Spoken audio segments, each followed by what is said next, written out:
جمعے کے ان دروس میں ہم تقدیر کا مسئلہ پڑھ رہے تھے کہ ایمانیات وہ چیزیں جن پر ایمان لانا ضروری ہے ایک مومن کے لیے، کہ اگر کسی ایک چیز کا بھی انکار کرتا ہے تو وہ مومن نہیں ہو سکتا ہے۔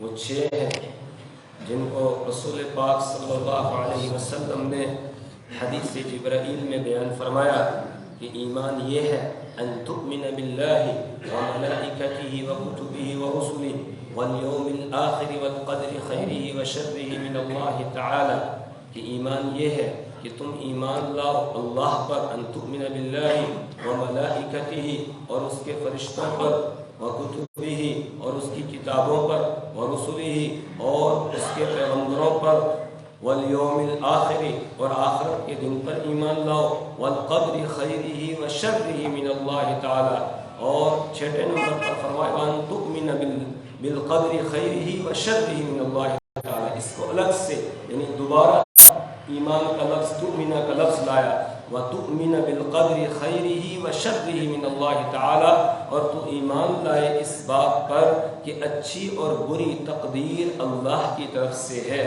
تو تقدیر کا مسئلہ ہم پڑھ رہے تھے، 2 جمعے پہلے اس پر بیان ہوا تھا، پھر میں سفر پر رہا، 2 جمعے چھٹی رہی، سفر پہ چلا گیا تھا، تو دوبارہ اسی مسئلے کو تھوڑا سا دہرا لیتے ہیں کہ سب سے پہلے ہم یہ سمجھ لیں کہ تقدیر نام ہے علم الہی کا، اللہ کے علم کا، اور اللہ کا علم کامل ہے۔ اس کائنات میں جو کچھ بھی آگے ہونے والا تھا اللہ کو سب سے پہلے سے یہ معلوم تھا، اس لیے کہ اس کا علم کامل ہے۔ پھر اس نے سب سے پہلے قلم کو پیدا کیا اور قلم کو لکھنے کا حکم دے دیا۔ قلم نے پوچھا کہ میں کیا لکھوں؟ اللہ نے حکم دیا کہ جو آئندہ ہونے والا ہے تمام احوال کو لکھ دیجئے۔ تو قلم نے لکھنا شروع کیا، اور اس کائنات میں جس کو آنا تھا اور آ کر یہاں جس نے جو اعمال کرنے ہیں، جیسے اس نے زندگی بسر کرنی ہے، کتنا اس کو اس دنیا میں رہنا ہے، اور پھر کب یہاں سے اس کو جانا ہے، کتنے سانس لینے ہیں، کتنے لقمے اس کو کھانے ہیں، کتنے پانی کے گھونٹ اس کو پینے ہیں، کیا کیا اس کو کرنا ہے، یہ سارا لکھ دیا گیا۔ بلکہ صرف انسان ہی نہیں بلکہ کائنات کے ایک ایک ذرے کے متعلق اس کی پوری تفصیل جو ہے وہ لکھ دی قلم نے، اور کہاں لکھی؟ لوح محفوظ نے۔ تو لوح محفوظ کے اندر وَعِندَهُ أُمُّ الْكِتَابِ، اور اللہ کے پاس ام الکتاب ہے، یعنی لوح محفوظ ہے۔ تو لوح محفوظ میں سب کچھ جو ہے وہ لکھ دیا گیا۔ سب سے پہلے ہماری تقدیر اللہ کے علم میں ہے، اس کے بعد اللہ نے اس کو لکھوا دیا لوح محفوظ میں۔ پھر ہم یہ بھی پڑھ کر آئے تھے کہ جب ہم میں سے کوئی دنیا کے اندر آنا ہوتا ہے کسی کو، اللہ کی اس تقدیر کے مطابق جس کا وقت جب دنیا میں آنے کا آتا ہے، اس سے پہلے اس کو رحم مادر کے اندر بنایا جاتا ہے، وہاں اس کے جسم و جثہ کو تیار کیا جاتا ہے، اور یہ ہم تفصیل کے ساتھ حدیث کے حوالے سے پڑھ کر آئے۔ میں صرف اشارہ کروں گا، اسی کو یاد کر لیں کہ جب 4 مہینے گزر جاتے ہیں نطفے کو، پہلے نطفہ ہوتا ہے 40 دن، پھر وہ علقہ ہو جاتا ہے، پھر مضغہ ہوتا ہے، اس کے بعد اب 4 مہینے کے بعد اس میں پھر روح ڈالی جاتی ہے۔ اس وقت اس کی عمر بھی لکھ دی جاتی ہے، اس کا رزق بھی لکھ دیا جاتا ہے، اس کا عمل بھی لکھ دیا جاتا ہے، اور اس کو وہ نیک ہوگا یا بد ہوگا، شقی او سعید، یہ بھی لکھ دیا جاتا ہے۔ پہلے تو مجموعی اعتبار سے سب کی تقدیر وہ لوح محفوظ میں لکھی ہوئی ہے، اب انفرادی اعتبار سے وہاں رحم مادر میں فرشتہ آتا ہے اللہ کے حکم سے، اس کی پیشانی پر یہ ساری چیزیں لکھ دیتا ہے۔ یہاں گویا سب کے موجود ہے پیشانی میں کہ اس نے کتنا جینا ہے، کتنا کیا اس نے کھانا ہے، کیا اس نے عمل کرنا ہے، نیک ہوگا بد ہوگا، سب کچھ لکھا جاتا ہے۔ اس کے بعد پھر جب یہاں تقدیر لکھ دی گئی، یہ تیسرا مرحلہ ہے۔ چوتھا مرحلہ یہ ہوتا ہے جب شب برات یا شب قدر آتی ہے، تو پھر 1 سال کا پورا ہر بندے کا ریکارڈ وہ فرشتوں کے حوالے کر دیا جاتا ہے۔ اس سال کتنے بچے پیدا ہوں گے، کہاں کہاں پیدا ہوں گے، فرشتوں کے حوالے کر دیا جاتا ہے۔ کس کس کو موت دینی ہے، کہاں موت دینی ہے، کس وقت کس کو موت دینی ہے، کس حالت میں موت دینی ہے، کس سبب سے موت آئے گی، یہ پورا 1 سال کا ریکارڈ فرشتوں کے حوالے کر دیا جاتا ہے۔ علماء کی ایک جماعت کچھ احادیث کی روشنی میں یہ کہتی ہے کہ شب برات میں یہ کام ہوتا ہے، اور محققین کی جماعت یہ کہتی ہے کہ شب قدر میں ہی یہ جو ہے وہ تقدیریں فرشتوں کے حوالے کر دی جاتی ہے۔ 1 سال کا پورا ریکارڈ، پھر اگلے سال کا اسی شب میں پھر 1 سال کا ریکارڈ فرشتوں کے حوالے کیا جاتا ہے۔ تو اس طریقے سے یہ ساری چیزیں گویا پہلے سے لکھی ہوئی ہیں، لیکن سمجھنے کی بات یہاں یہ ہے کہ یہ تقدیر اللہ کا فیصلہ نہیں ہے، بلکہ یہ اللہ کا علم ہے۔ اس نے علم کے مطابق وہاں لکھوایا ہے کہ فلاں بندے نے فلاں فلاں کام کرنا ہے اپنے اختیار سے، یہ وہاں لکھا ہے میں فلاں بندے کو پیدا کروں گا، دنیا میں بھیجوں گا، اس کو اختیار دوں گا، فمن شاء فلیؤمن ومن شاء فلیکفر، جو چاہے ایمان لائے، جو چاہے انکار کر دے، یہ اختیار اس کو دیا جائے گا، اس کو بتا دیا جائے گا۔ وَهَدَيْنَاهُ النَّجْدَيْنِ، دونوں راستے بتا دیں گے، یہ ہدایت کا راستہ ہے، یہ گمراہی کا راستہ ہے، یہ جنت کا راستہ ہے، یہ جہنم کا راستہ ہے، یہ ان کو بتا دیا جائے گا۔ فَأَلْهَمَهَا فُجُورَهَا وَتَقْوَاهَا، یہ سارا اس کو بتا دیا جائے گا کہ نیکی کیا ہے، فسق و فجور کیا ہے، سب اس کو بتا دیا جائے گا۔ اس کے بعد اپنے اختیار سے پھر وہ کسی بھی راستے کو چن لے گا، منتخب کرے گا، اس پر چلے گا، اپنے اختیار سے کرے گا، لیکن کون کیا کرے گا اللہ کو تو علم ہے، اور جب اللہ کو علم ہے تو اس نے پہلے ہی اس کو لکھوا دیا ہے۔ اب وہاں لکھنے کی وجہ سے ہم یہاں نہیں کر رہے ہیں، بلکہ ہم نے یہاں یہ کرنا تھا، اللہ نے وہاں لکھ دیا۔ آج جو ہے جمعے کے لیے ہمیں یہاں مسجد میں آنا تھا، یہ واعظ ہم نے کرنا تھا اور سننا تھا، تو اللہ تعالیٰ نے اسی کے مطابق وہاں پر اس کو لکھ دیا۔ اس کے بعد آگے ہم کیا کرنے والے ہیں ہمیں معلوم نہیں ہے، اللہ کو معلوم ہے، لیکن ہم کر رہے ہیں اپنے اختیار سے کریں گے جو کریں گے، تو اللہ نے اس کو وہاں پر لکھ دیا۔ بالکل آپ مثال کے ذریعے سے اس کو ایسے بھی سمجھ سکتے ہیں کہ جیسے مثال کے طور پر ایک آدمی بیمار ہے اور خطرناک مہلک بیماری کے اندر وہ مبتلا ہو چکا ہے، وہ کسی ڈاکٹر کے پاس جاتا ہے، کسی حکیم کے پاس جاتا ہے اور جا کر اپنا علاج، اپنی بیماری بتاتا ہے۔ ڈاکٹر اور حکیم نے اس کا ٹیسٹ وغیرہ کرائے، ان کو دیکھنے کے بعد دیکھا کہ اگر اس آدمی کا علاج نہیں ہوا اور اس کو جو علاج بتایا جائے گا اس میں اس نے پرہیز نہیں کیا تو اب 1-2 مہینے ہی مشکل سے یہ رہے گا، اس کے بعد اس کا انتقال ہو جائے گا۔ ہاں اگر اس نے دوائی وقت پر استعمال کی اور پرہیز کیا تو پھر امید کی جا سکتی ہے کہ یہ بچ جائے گا۔ تو ڈاکٹر چونکہ اپنے تجربے کی روشنی میں اس بات کو جانتا ہے تو اس نے اس کو دوائی دے دی اور بتا دیا یہ دوائی فلاں فلاں وقت میں آپ کو استعمال کرنی ہے اور فلاں فلاں چیز سے آپ کو پرہیز کرنا ہے۔ لیکن ڈاکٹر کا تجربہ یہ ہے، یہ آدمی تو 10 سالوں سے مجھ سے دوائی لیتا ہے، پرہیز یہ کرتا نہیں ہے۔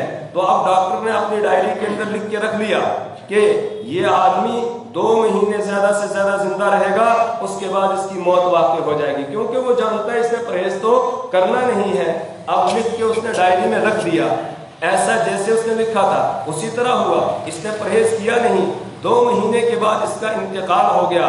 تو اب آپ بتائیں کہ جو ڈاکٹر نے ڈائری میں لکھا تھا اس لکھنے سے اس کا انتقال ہوا یا اس بیماری کی وجہ سے اس کا انتقال ہوا ہے؟ اس نے مرنا تھا لیکن ڈاکٹر اپنے تجربے کی روشنی میں یہاں پر لکھ رہا ہے، تو لکھنے سے اس کا انتقال ہوا یا پرہیز نہ کرنے کی وجہ سے؟ جی پرہیز نہ کرنے کی وجہ سے اس کا انتقال ہوا، لکھنے کی وجہ سے نہیں ہوا۔ اسی طرح پروردگار نے ہمارے بارے میں وہ جانتا ہے کہ انہوں نے کیا کیا کرنا ہے، اس نے وہاں لکھ دیا، تو اس لکھنے کی وجہ سے ہم یہ اعمال نہیں کر رہے ہیں، یہ کر رہے ہیں اپنے اختیار سے، لیکن اس کو پتا ہے کہ فلاں نے کیا کرنا ہے اس لیے اس نے وہاں پر لکھ دیا۔ تو ہم نے یہ کام کرنے تھے اس لیے اس نے وہاں لکھ دیے ہیں، وہاں لکھے ہیں، اس وجہ سے ہم یہ اعمال نہیں کر رہے ہیں۔ ایک اور مثال سے اس بات کو سمجھیں۔ ایک استاد ہے، سال بھر وہ بچوں کو پڑھاتا ہے، 2 بچے ہیں، ایک بہت لائق ہے، بہت محنتی ہے، محنت کرتا ہے، ایک فسٹی قسم کا ہے، پڑھتا وڑھتا نہیں ہے، محنت کچھ بھی نہیں کرتا ہے۔ اب امتحان آ گیا، ایگزام آ گیا،